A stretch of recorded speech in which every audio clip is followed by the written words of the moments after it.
আমরা সকলেই কিন্তু এখন অ্যান্ড্রয়েড ফোন ইউজ করি, আর অ্যান্ড্রয়েড ফোন যদি ইউজ করে থাকেন গুগল কিন্তু আপনাকে ট্র্যাক করছে।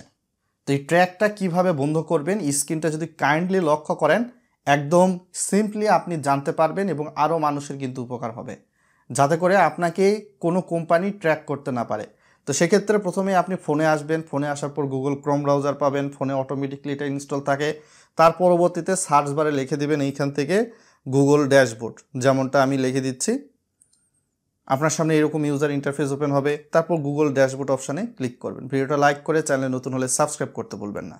তো এইখান থেকে দেখতেই পাচ্ছেন তীরমার্কটা আপনি ক্লিক করে ব্যাকের দিকে যাবেন।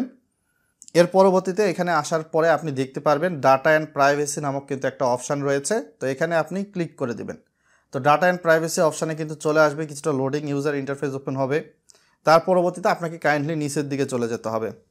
তো নিচের দিকে যদি আপনি চলে যান তাহলে আপনি দেখতে পারবেন হিস্টোরি সেটিংস নামে একটা অপশান রয়েছে, এবং এর মধ্যে দেখতে পারবেন ওএফএন অ্যাপ অ্যাক্টিভিটি, তারপর time line activity, YouTube history, আপনাকে কিন্তু গুগল ট্র্যাক করতেছে। তো এগুলো আপনি বন্ধ করতে পারবেন জাস্ট একটা ক্লিকে। এখানে ক্লিক করে দিন, তো এখানে চলে আসবে। চলে আসার পরবর্তীতে এখান থেকে আপনি টার্ন অফে ক্লিক করুন, টার্ন অফ। তো এখানে যদি ক্লিক করেন তারপর গট ইটে ক্লিক করবেন, তারপর গট ইট। তো এর মাধ্যমে কিন্তু আপনি গুগলের কন্ট্রোল থেকে বাঁচতে পারতেছেন।